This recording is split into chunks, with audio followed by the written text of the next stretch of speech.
Hello students, क्या हाल चाल है आप सभी का। आशा करता हूँ आप सभी ठीक होंगे।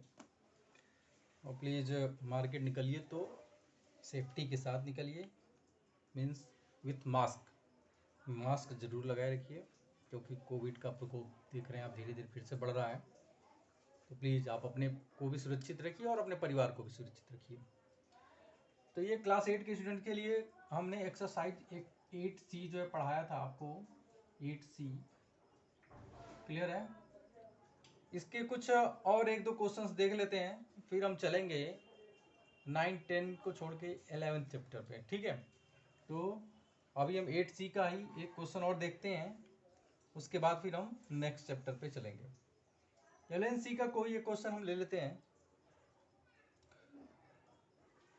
जैसे क्वेश्चन नंबर 12 लेते हैं।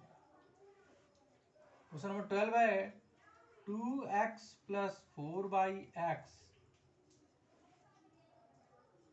= 9। ये आपका क्वेश्चन है। देखो, इस तरह से फैक्टराइज करना तो पॉसिबल नहीं है। फैक्टराइज करने के लिए कैसा होना चाहिए, क्वाड्रेटिक इक्वेशन होना चाहिए।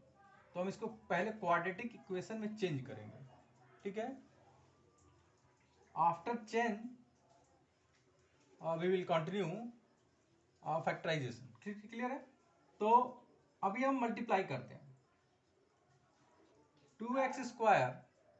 और एक चीज ध्यान दो, जैसे कि यहाँ अपॉन में ये वैल्यू है, न्यूमरेटर में डिनोमिनेटर में है, कोई भी ऐसा इक्वेशन हो और जो डिनोमिनेटर को अगर तुम हटाना चाहते हो, रिमूव करना चाह रहे हो, तो क्या करो, उस पर्टिकुलर को छोड़ के अन्य जितने भी हैं उसमें सब में उसका मल्टीप्लाई कर दो।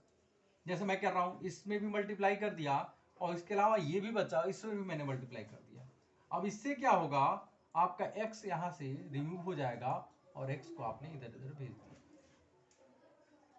कहने का मतलब एलसीएम निकाल करके आप सॉल्व करते हो क्वेश्चंस को, वैसा ही कुछ है। थोड़ा सा लॉन्ग प्रोसेस है, ये शॉर्ट प्रोसेस में हो गया। आपने x को इधर मल्टीप्लाई कर दिया, x को इधर मल्टीप्लाई कर दिया, यहां से x खत्म हो गया। या दोनों साइड में x का मल्टीप्लाई कर दो, multiplying by x on both side, उससे भी हो जाएगा। तो हमने ऐसे कर दिया। कोई दिक्कत हो आप पूछ लेना, कमेंट बॉक्स में पूछ लेना।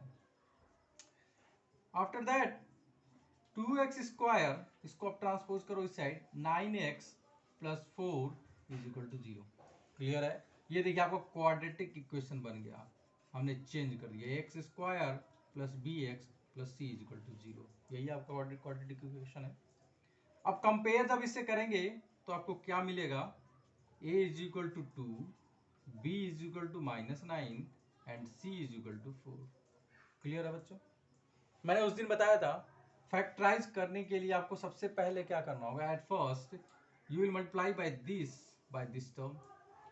क्लियर है। साइड में मैं इसको मल्टीप्लाई को लिख रहा हूं, देखो आप करते समय ये नहीं दिखाओगे, ये चीज नहीं दिखानी है आपको, ये रफली काम है, ये रफ में आप करोगे, फिर यहाँ पे डायरेक्ट लाके उसको पुट कर दोगे। मैं मल्टीप्लाई किया तो क्या मिला मुझे, 4 2 जा 8 मिला। क्लियर है। 8 का हम फैक्टर करते हैं, 8 का फैक्टर करते हैं। अब धीरे धीरे सीख जाओगे, इसकी भी जरूरत नहीं पड़ेगी, आप खुद ही कर लोगे, बट ये थोड़ा सा जो इनिशियल प्रोसेस में ही आपको करना पड़ेगा।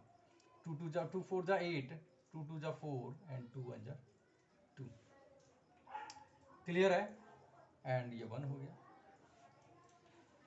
अब मैं इस इक्वेशन पे आता हूं, इसको हमने क्या कर दिया, फैक्टराइज कर दिया। अब इन्हीं की हेल्प से ये जो 4 हमें नंबर मिले हैं, 2 2 2 1, इन्हीं के हेल्प से हमें ऐसा फैक्टर बनाना है, ऐसा अरेंज करना है कि हमें -9x मिले। क्लियर है। चलिए इसको लिखता हूं मैं, 2x² - 9x + 4 = 0। अभी हम फैक्टर करते हैं, फिर हम इसको वेरीफाई करने के लिए right hand side left hand side ले लेंगे। अभी हम फैक्टर ही करते हैं।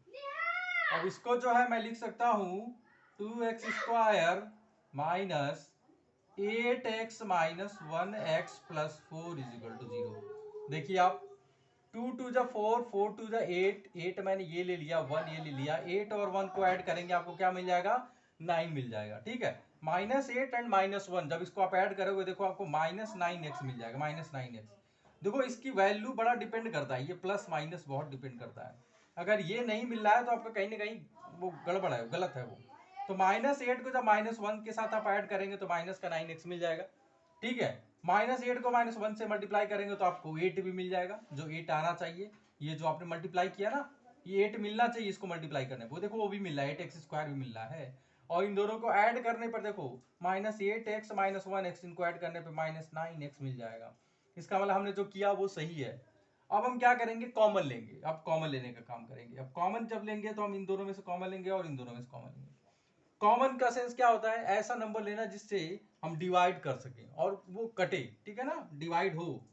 तो 2x अगर मैंने कॉमन लिया, 2x कॉमन लिया तो देखो 2 से 2 कट जाएगा, ठीक है। x से एक x भी रिमूव हो जाएगा, एक x बचेगा यहाँ पे, माइनस 2 4 जा 8, 4 हो गया, x से x डिवाइड हो जाएगा, कट जाएगा, केवल x -4 हो गया। माइनस माइनस का आप देखो इन दोनों में कुछ कॉमन नहीं दिख रहा है, तो जहां कुछ कॉमन ना दिखे आप वहां से कॉमन क्या ले लोगे, 1 ले लोगे।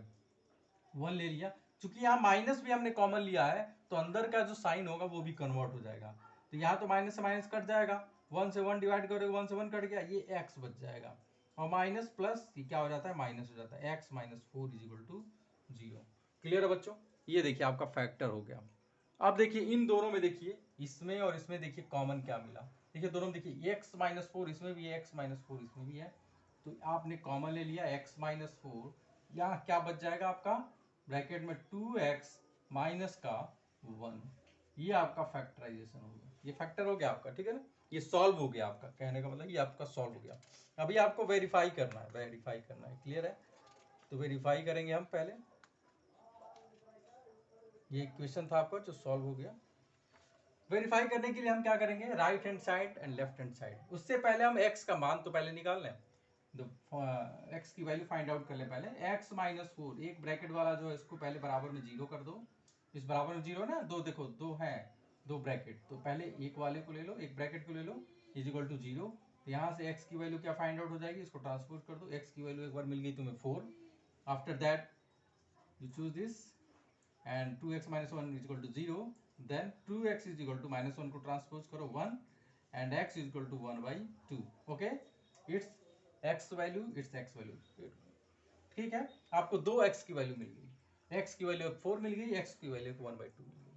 क्लियर है, please note it down, pause the video, note it down. क्योंकि स्पेस नहीं, उधर जाऊंगा तो थोड़ा सा आपको क्लियरिटी नहीं होगी, मैं यहीं इसको बताऊंगा, सॉल्व करूंगा। क्लियर है ना, तो मैं थोड़ा सा इरेज करूंगा।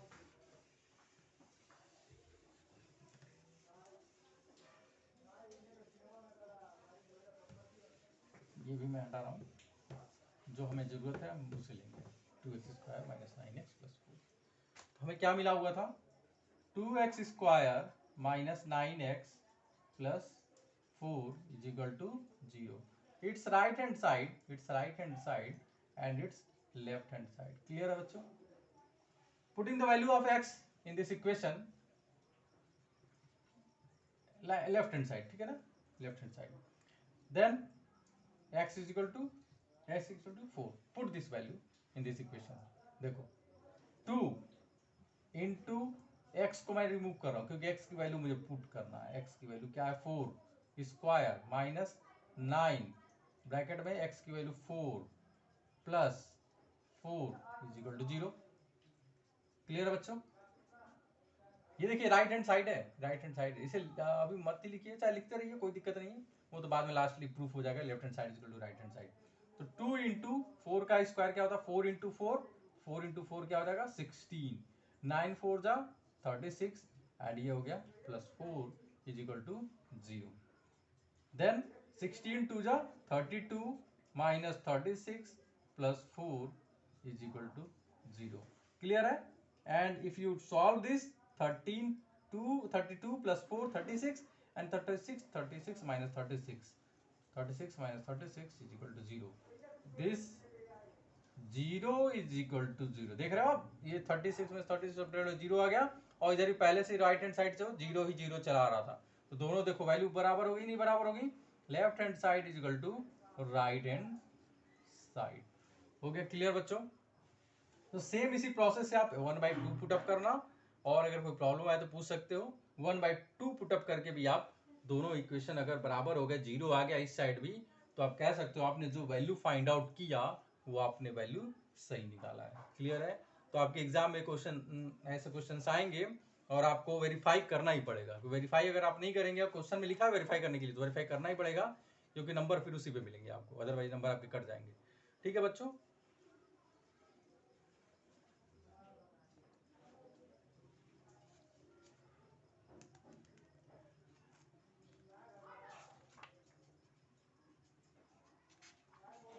8C आपका कंप्लीट हो गया। अब 8D है क्या? नहीं, 8D नहीं है, एफिशिएंसी प्रैक्टिस है, तो आप इसे कर लेना। क्लियर है? अब हम नेक्स्ट चैप्टर पे ही चलते हैं। चैप्टर क्या है? कॉमर्शियल मैथमेटिक्स है। कॉमर्शियल मैथमेटिक्स बहुत ज़्यादा कुछ नहीं पढ़ाऊंगा इसके बारे में अभी, थोड़ा बहुत मैं इसका कॉन्सेप्ट बता देता हूँ। ये आपका क्लियर हो गया होगा, इसमें कोई दिक्कत हो प्लीज़ आप पूछ जरूर लेना। और होमवर्क कंप्लीट करते रहिए, एक्सरसाइज में क्वेश्चंस बहुत हैं, आप कंप्लीट कीजिए घर पे। मैं कॉपी चेक करूंगा जैसे इस ग्रुप में होता है आपका, कोई एक्सक्यूज नहीं चलेगा। मैं इसीलिए यूट्यूब पे आपको डाला हूँ कि आप कभी भी देख लो। ठीक है? अब मैं जूम पे चलाऊँ, जूम पे क्या होगा कि हो तो ठीक है, नहीं हो तो फिर आपसे छूट जाएगी क्लास।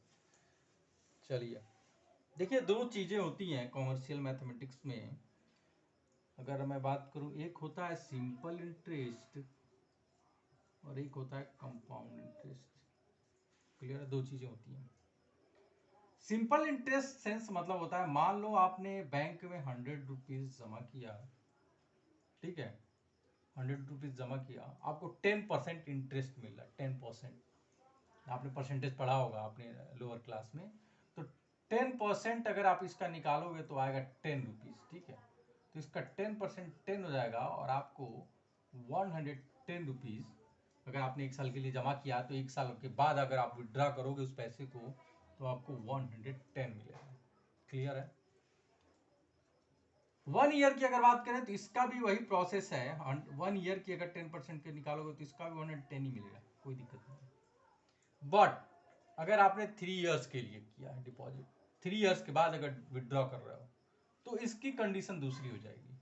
इसकी कंडीशन दूसरी क्या होगी कि इसमें क्या होगा, हर साल आपको केवल जो आपका प्रिंसिपल था ना, ये प्रिंसिपल आपका, ये तो प्रिंसिपल है जो आपने जमा किया उसमें बैंक में, तो हर साल आपको जो 10% मिलेगा ना, वो 100 रुपीज पे ही मिलेगा। क्लियर है? 100 रुपीज पे ही इंटरेस्ट मिलेगा। क्लियर है? तो मतलब हर साल आपके 10 रुपीज ही इंक्रीज होंगे। क्लियर है? क्योंकि 100 पे ही आपको इंटरेस्ट मिलेगा। बट इन CI इसमें क्या होता है, जैसे आपको 1 ईयर, आफ्टर 1 ईयर आपको 110 रुपीज आपको मिले। ठीक है? नेक्स्ट ईयर का जो इंटरेस्ट लगेगा दूसरे साल का, वो आपको 110 का 10% लगेगा। 110 का 10%। क्लियर है? 110 का 10% कितना हो गया? ये कट गया 0, 0, 0, 0, 11 रुपीज। ठीक है? तो अब क्या होगा, 110 में ये 11 रुपीज ऐड हो जाएगा। क्लियर है? ये आप क्या हो गया, 121। आई बात समझ? फिर जब थर्ड ईयर आएगा, तीसरा साल आएगा, फिर 121 पे 10%, फिर 121 पे मिलेगा और फिर ये उसमें ऐड हो जाएगा। तो इसमें क्या होगा, जो आपका प्रिंसिपल है उसमें जो इंटरेस्ट मिला वो ऐड होकर के फिर नेक्स्ट ईयर उस जो अमाउंट आपका हुआ ऐड होने के बाद उस अमाउंट पे आपको इंटरेस्ट मिलेगा। तो मतलब ये क्या होगा, इंटरेस्ट जो मिला वो बढ़ता जाएगा। क्लियर? और इसमें सिर्फ आपका जो प्रिंसिपल है उसी पे इंटरेस्ट मिलेगा। आई बस यही दोनों में डिफरेंस होता है। उम्मीद करता हूँ आप सभी को समझ में आ गया होगा। ओके, ये होता है डिफरेंस SI एंड CI में। फॉर्मूला बस बता देता हूँ आज के लिए बस, उसके बाद फिर हम एक्सरसाइज शुरू करेंगे।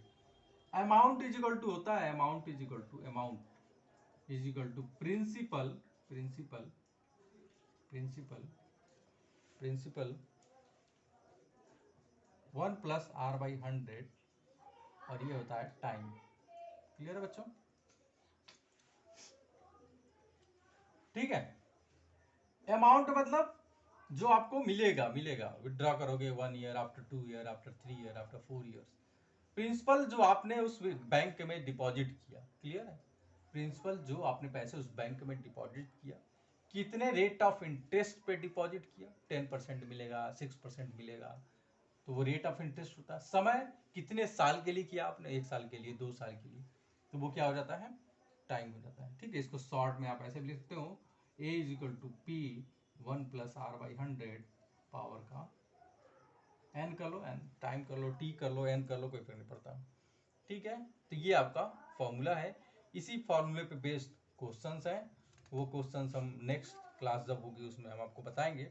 अभी तो मेरा बस यही एम था कि आपको, मैं पर्पस था कि आपको मैं थोड़ा सा इसका कॉन्सेप्ट दे दूँ। ठीक है बच्चों, तो आप एक्सरसाइज कंप्लीट करोगे जो मैंने पढ़ाया है, और प्लीज़ आप घर पे रहिए, सेफ रहिए, और घर से अगर बाहर भी निकलते हैं तो विथ मास्क जरूर निकलिए। विथ मास्क अपने फैमिली के साथ, फैमिली वालों को भी बोलिए कि वो जब भी बाहर निकले तो मास्क के साथ निकले। क्लियर है बच्चों? चलिए, बहुत बहुत धन्यवाद।